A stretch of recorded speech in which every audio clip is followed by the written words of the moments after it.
Hi అండి అందరికీ. ఇది వచ్చేది సండే రోజు వ్లాగ్. సో నేనైతే ఈరోజు ఎగ్ బిర్యానీ అయితే ప్రిపేర్ చేస్తున్నానండి. అక్క వాళ్ళు వస్తా అన్నారు. సో అక్క వాళ్ళ పిల్లలు లోకలే ఉంటారు. ఇక నేను అక్కడికి వెళ్ళడం వాళ్ళు ఇక్కడికి రావడం అవుతూనే ఉంటుంది.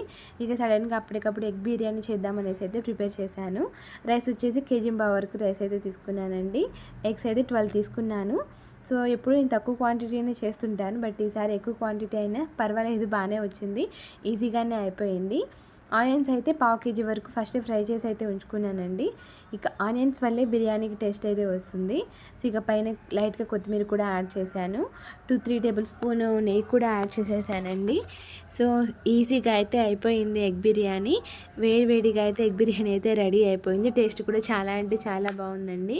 మనం తక్కువ చేసుకున్న దానికన్నా కూడా ఎక్కువ క్వాంటిటీ చేసినప్పుడు టేస్ట్ అయితే చాలా బాగుంటుంది. అలాగే ఈ వీడియో మీకు నచ్చితే ప్లీజ్ లైక్ చేయండి, కామెంట్, నా ఛానల్ తప్పకుండా సబ్స్క్రైబ్ చేయండి.